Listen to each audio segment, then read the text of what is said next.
Are you ready to revolutionize your health and fitness, especially now that you're in midlife?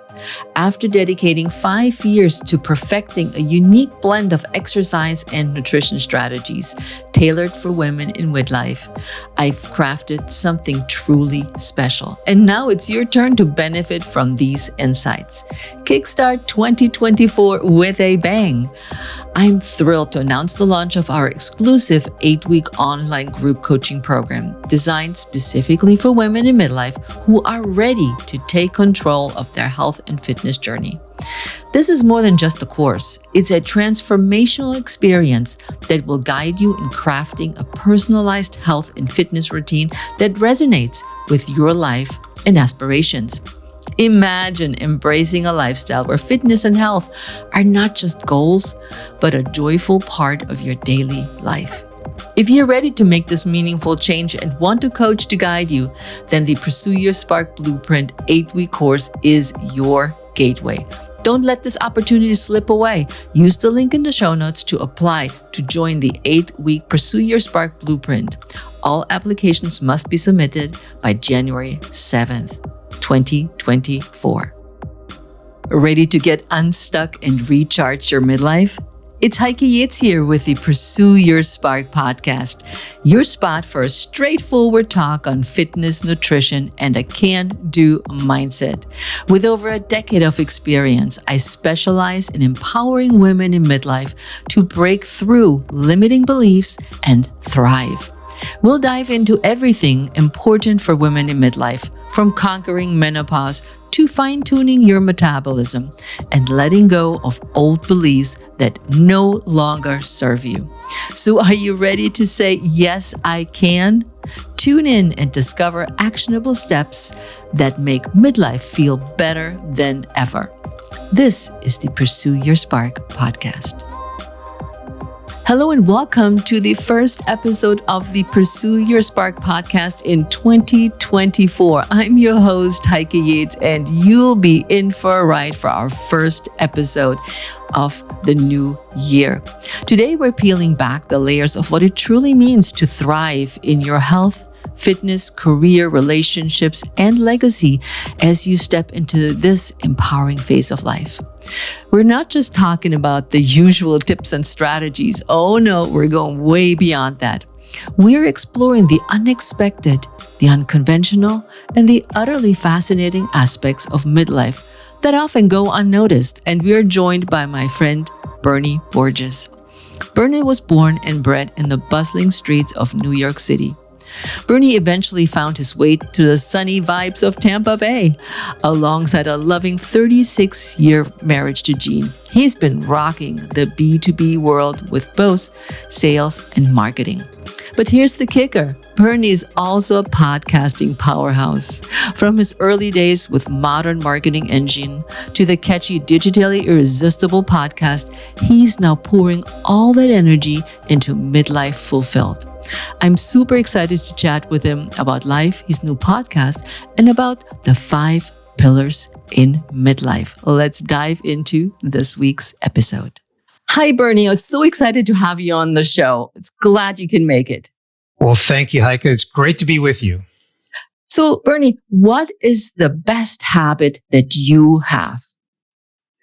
I would say, boy, I've got a few of them, but I think the best habit that I have is getting to bed by 10 p.m. so that I can get 7 hours of sleep, wake up at 5 a.m. Now, this is Monday through Friday. Wake up at 5 a.m. and then spend time that is about me. I work out most of that time, and then I sit down and I read through my affirmations. I do a little bit of praying, and then I go take a shower and hit my work day. But I do all that between 5 a.m. and about 7:30 a.m.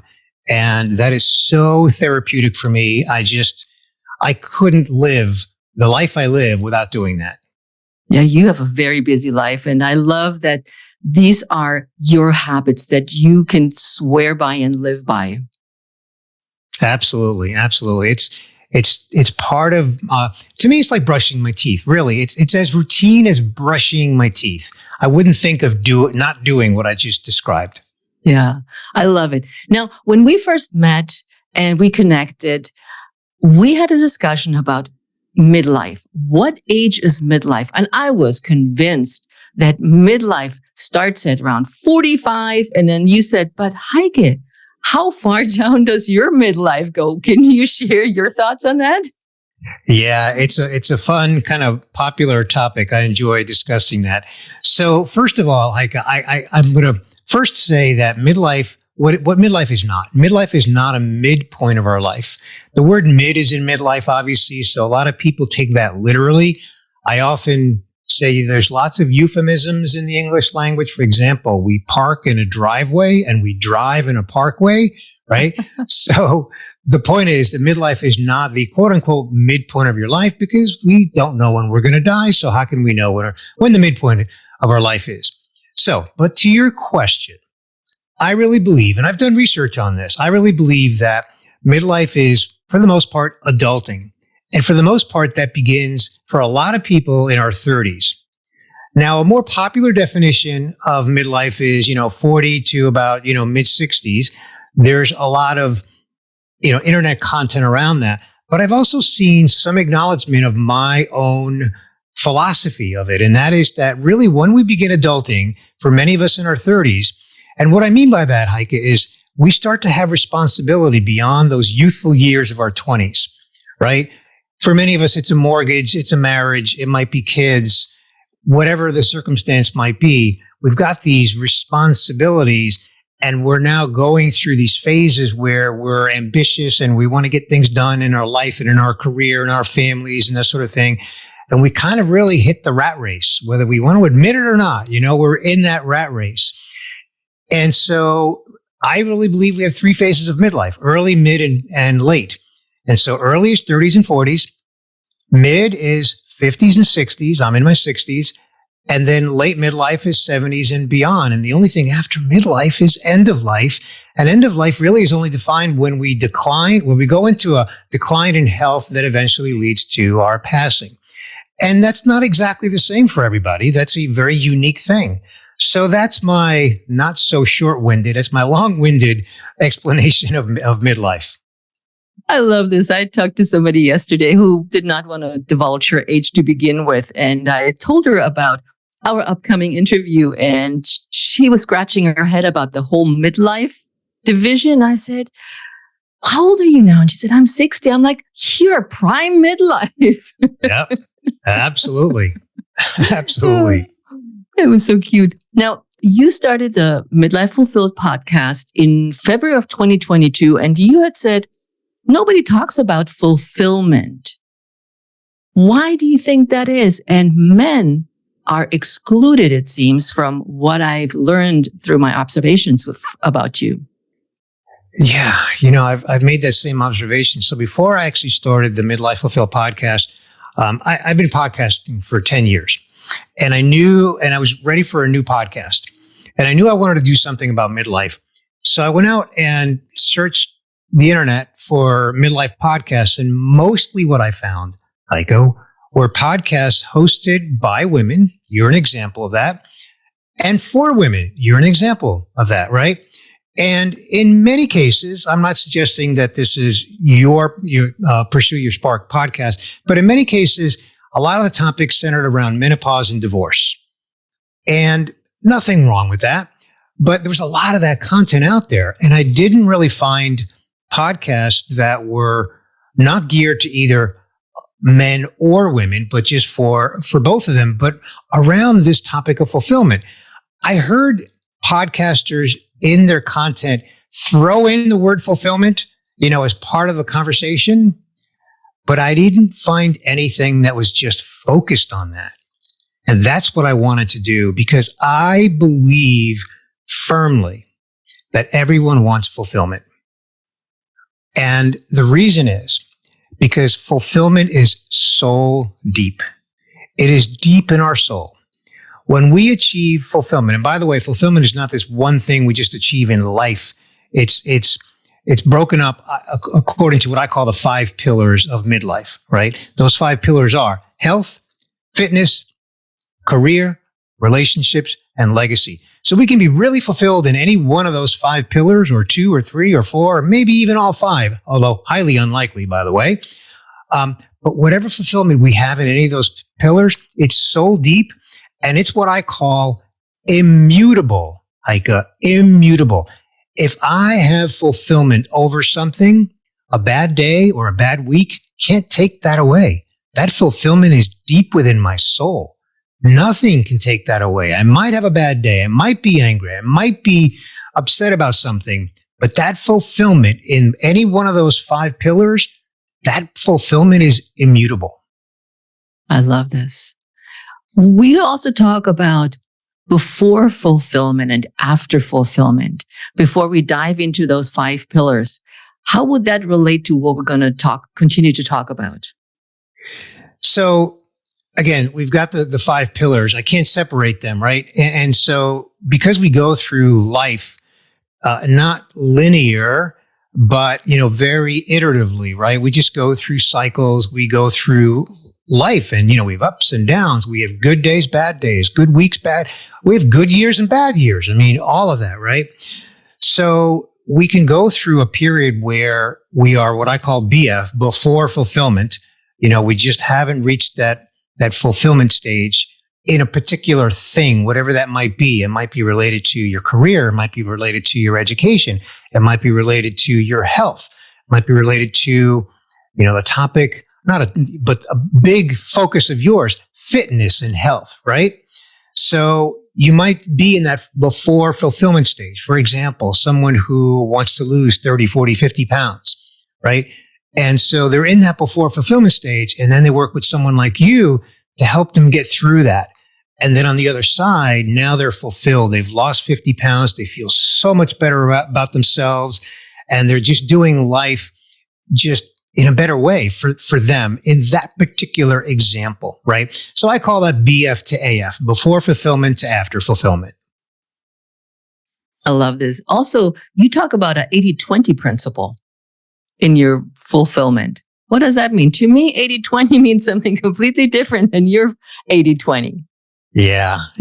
Well, maybe it doesn't. I don't know that it does. Let me explain it, and then you can tell me whether you think it means something different.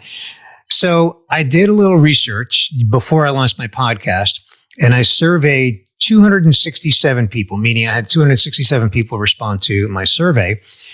And in that survey, the big takeaway was that 78% of the people who responded, and they were all over 40, they responded that they were not totally fulfilled in their life. I asked people, are you totally fulfilled or are you less than totally fulfilled?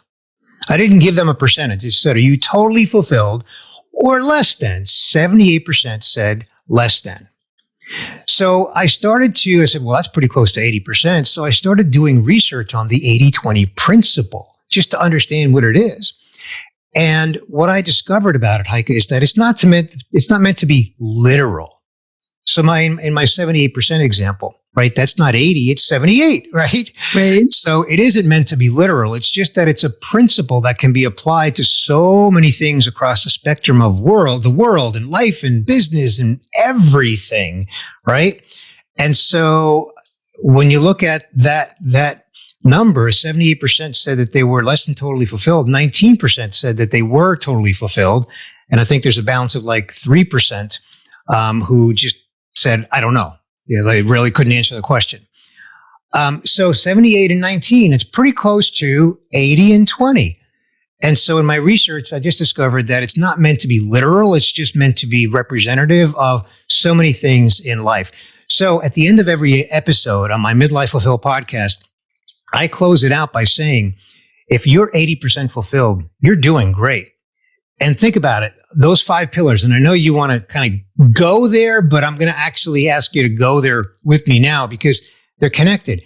We've got 5 pillars. Imagine if you were totally fulfilled in 4 out of the 5 pillars.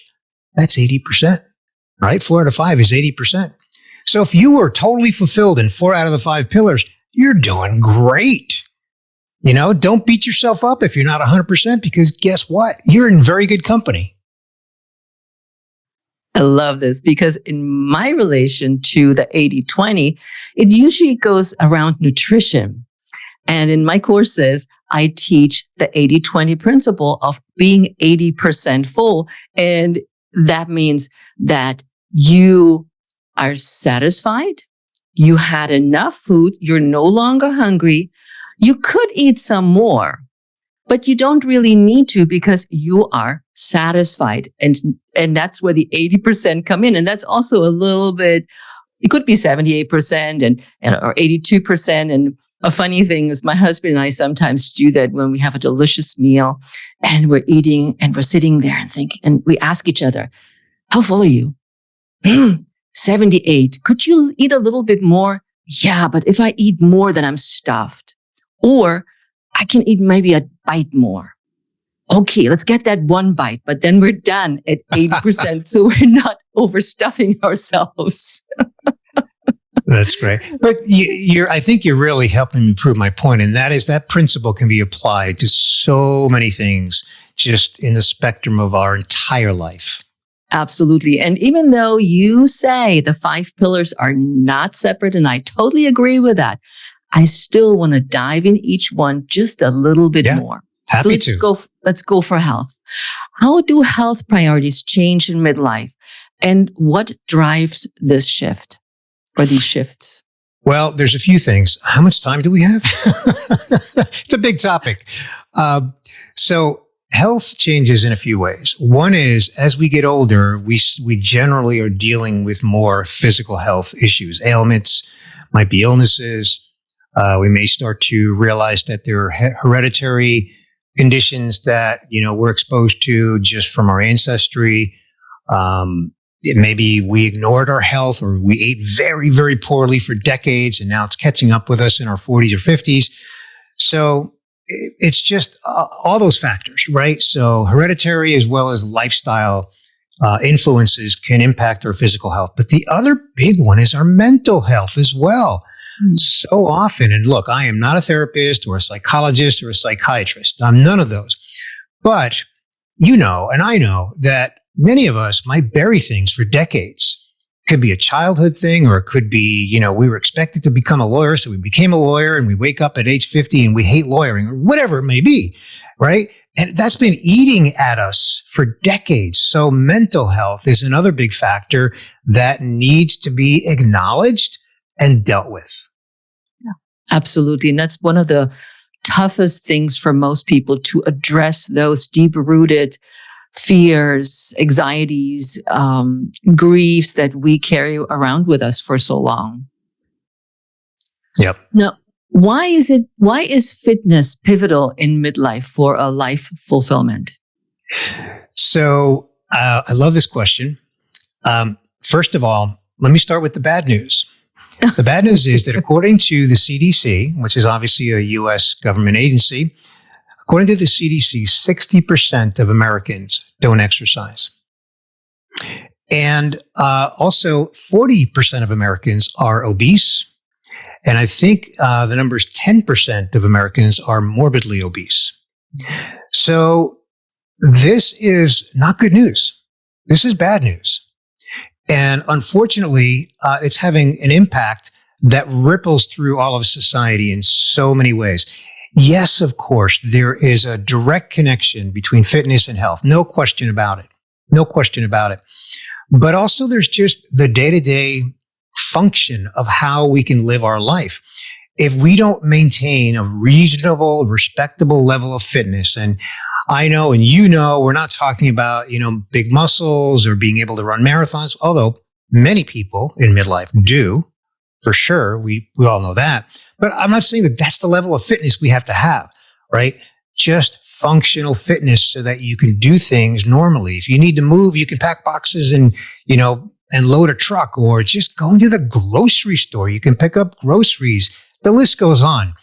Just the bad news that I shared about 60% of Americans not doing any exercise at all, that is just such a bad statistic that I want to, and I know you are, in your great podcast, bringing attention to this topic so that more people can just have this wake-up call when they need that wake-up call. Like, you've got to consider your fitness. That's why I break it out. Yes, it's connected to health, and I acknowledge that all day long. but I break it out into its own pillar because of the data that I shared with you, which is not good data. So I think it warrants its own pillar.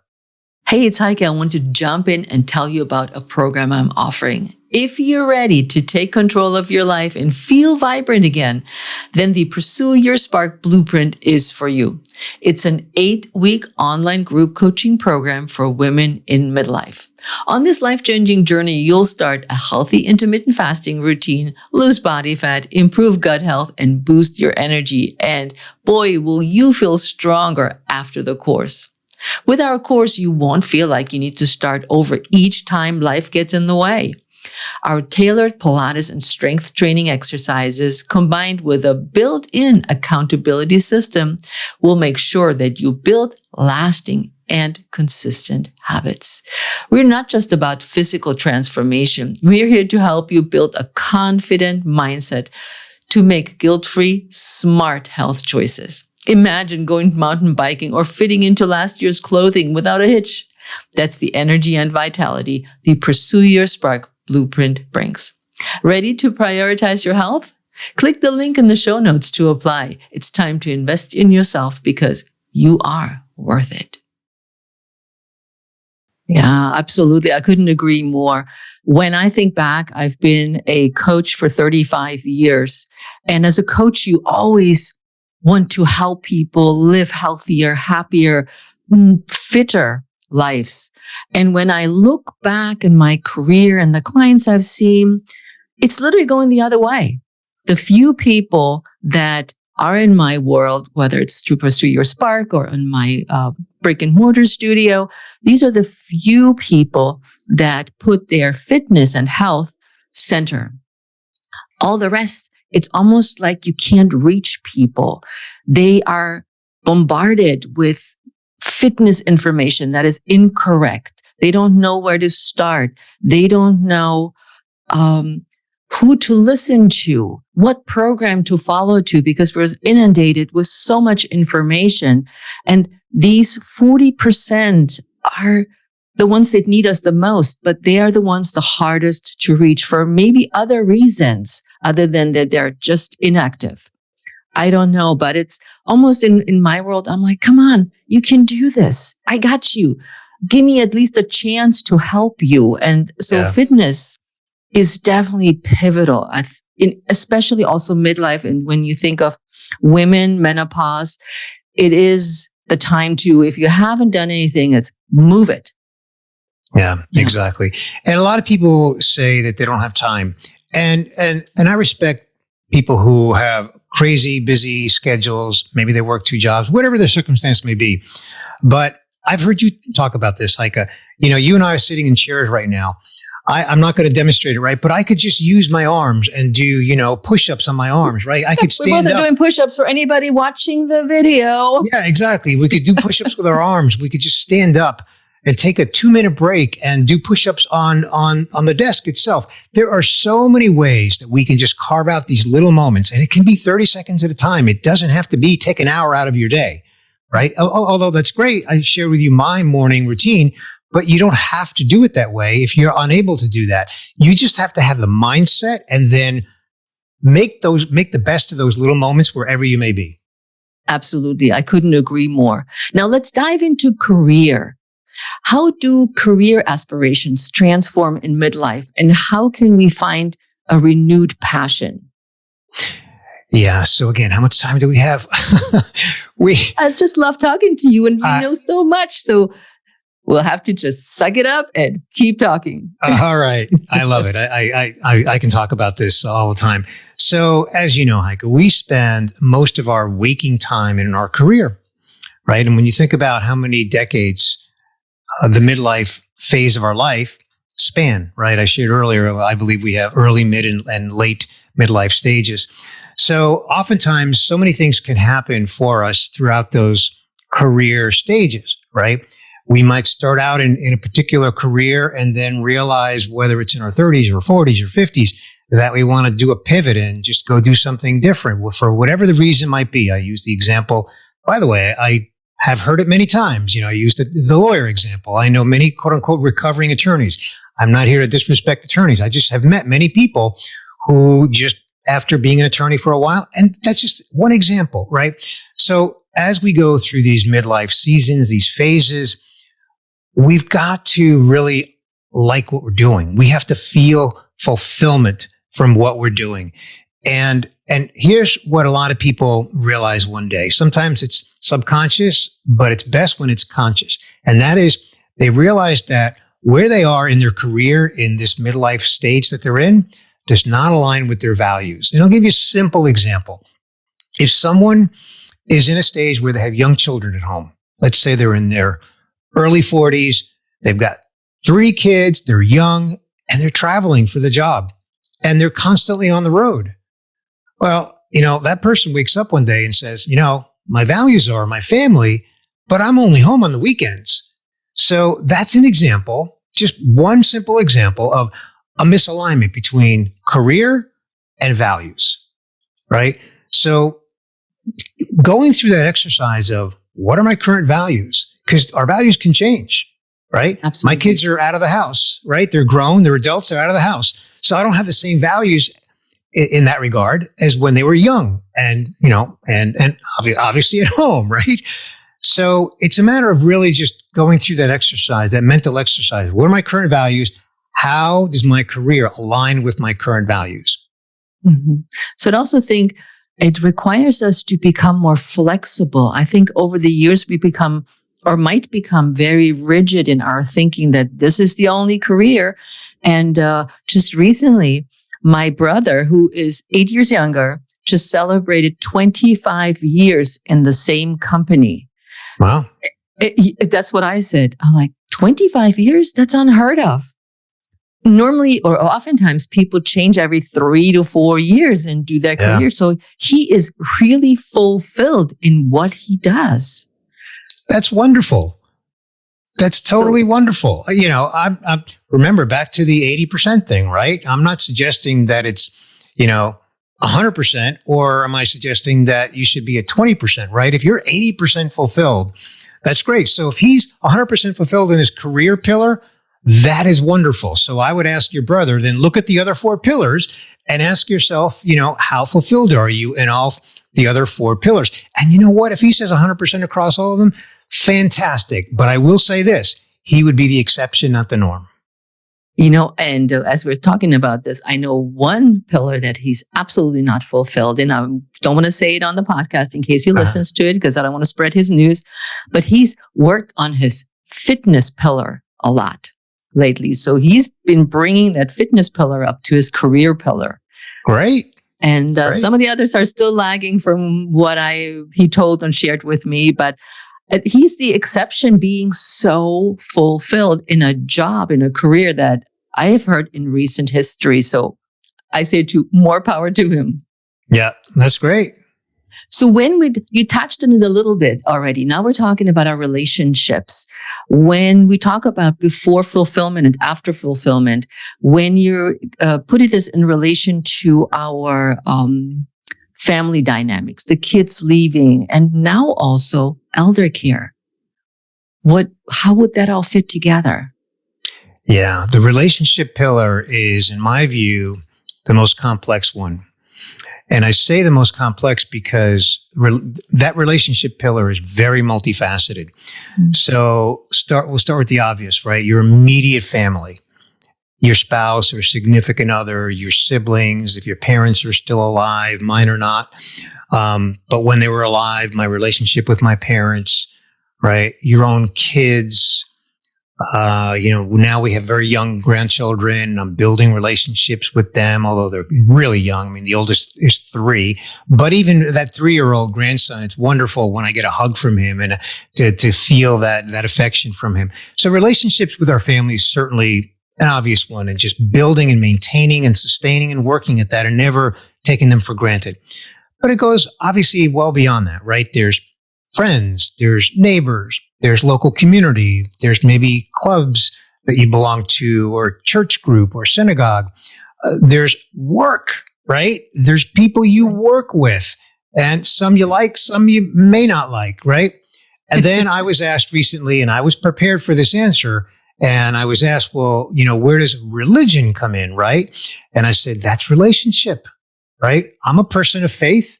So I have a relationship with my God.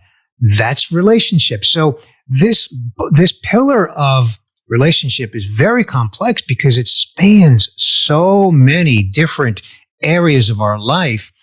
And I would suggest that it's hard to be 100% fulfilled across all those relationship buckets that I described just under that pillar of relationship, right? There's so many buckets in there, right, Heike? Oh my goodness, I'm just pulling all my buckets. Here comes my kids' buckets, grandma bucket, the daughter bucket, sister bucket. I was like, oh, goodness. Yeah. And I don't have anybody really I work with other than my virtual assistant, but that's also another bucket. Or the husband-wife bucket. That's also a big one. Yeah. Yeah. When you think of all those buckets, and some of those buckets are more fulfilled than others, I have to say. Oh, yeah, absolutely. That's why I say it's for someone to be 100% fulfilled in all those buckets of relationships, that's pretty amazing if that's, the case for anybody. It's especially relationships. I always think it's a work in progress, and you can only put your best foot forward and practice understanding and forgiveness for some things that you encounter in those relationships. Absolutely. Understanding, forgiveness, compassion, empathy, and love. I mean, it's all about that. So sending it all out. Now, one of your pillars is legacy. And I have to be honest, I grew up in Germany, and legacy for all these years, and even though I've lived in the States now for 40 years, the word legacy to me always sounds foreign. And I don't know what to do that. So how do you view legacy, and how can the listener understand this, maybe if they don't understand it like I do? Yeah. Okay. This is my favorite pillar.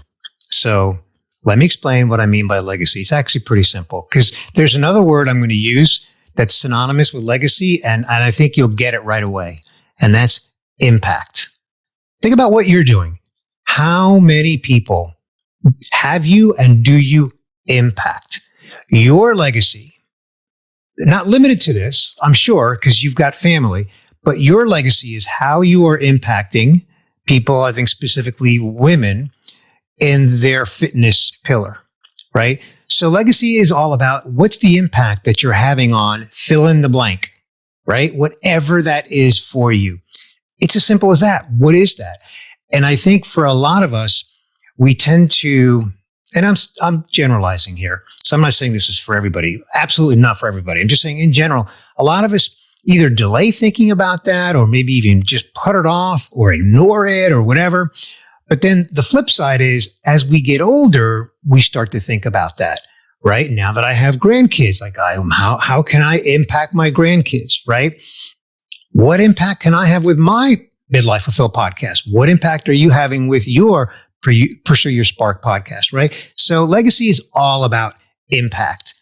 How are you impacting? Fill in the blank. Why didn't anybody tell me that earlier? Because I'm like, everybody talks about legacy, and I'm like, wow, this is like so profound. What does it actually impact? Making an impact on the people around you in the world.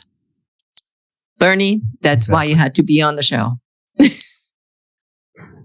So thrilled to be here. Oh, now, final question. If every midlifer were to leave behind a time capsule, capturing their legacy, what unexpected item do you believe should they include in their capsule? So, time capsule with an unexpected item in it? Mm-hmm. Okay. That is a fascinating question. So, I'm going to take it back to legacy. And that is some evidence of, so I'm going to speak in the first person, some evidence of the person or the thing that I wanted to impact, right? And so maybe in my case, it would be, hey, at the time that I created this capsule, my podcast had X number of episodes, and my hope is that I impacted X number of people around finding fulfillment across these 5 pillars of midlife. So something that would just help the person who discovered the time capsule, help them understand. Again, I'm speaking in the first person, my thinking on how I view legacy and where I wanted to have an impact with my legacy. That's a good time capsule. I like that one. I thought I'm going to offer you a question that's a little bit more deeper and thinking about. It's like, oh, what can it be? Yeah. No, that's a great one. I love how you really got me thinking on that. Yeah. I love this. Bernie, thank you so much for coming on the show and sharing all your wisdom. How can people reach and connect with you? Well, thank you, Heike. It's been a thrill to be with you. I'm easy to find either by name, Bernie Borges, Borges. And then, of course, the Midlife Fulfilled podcast is easy to find anywhere. And I have a website. And guess what the website is? It's midlifefulfilled.com. Fantastic. Thank you so much. And I'll talk to you soon. Thank you, Heike. Great to be with you. Thank you. And that's it for today for our very first episode in 2024. Thank you so much for joining me. And also a heartfelt thank you to our wonderful guest, Bernie Borges. You can find him in the links in the bio, so you also can follow his Midlife Fulfilled podcast. I'd love to hear from you, and I want to know how this episode resonated with you. Send me an email at heike@heikeyates.com in the subject line podcast 204 and let me know how the episode resonated with you. Until next time, here at the Pursue Your Spark podcast. Take care. Ciao.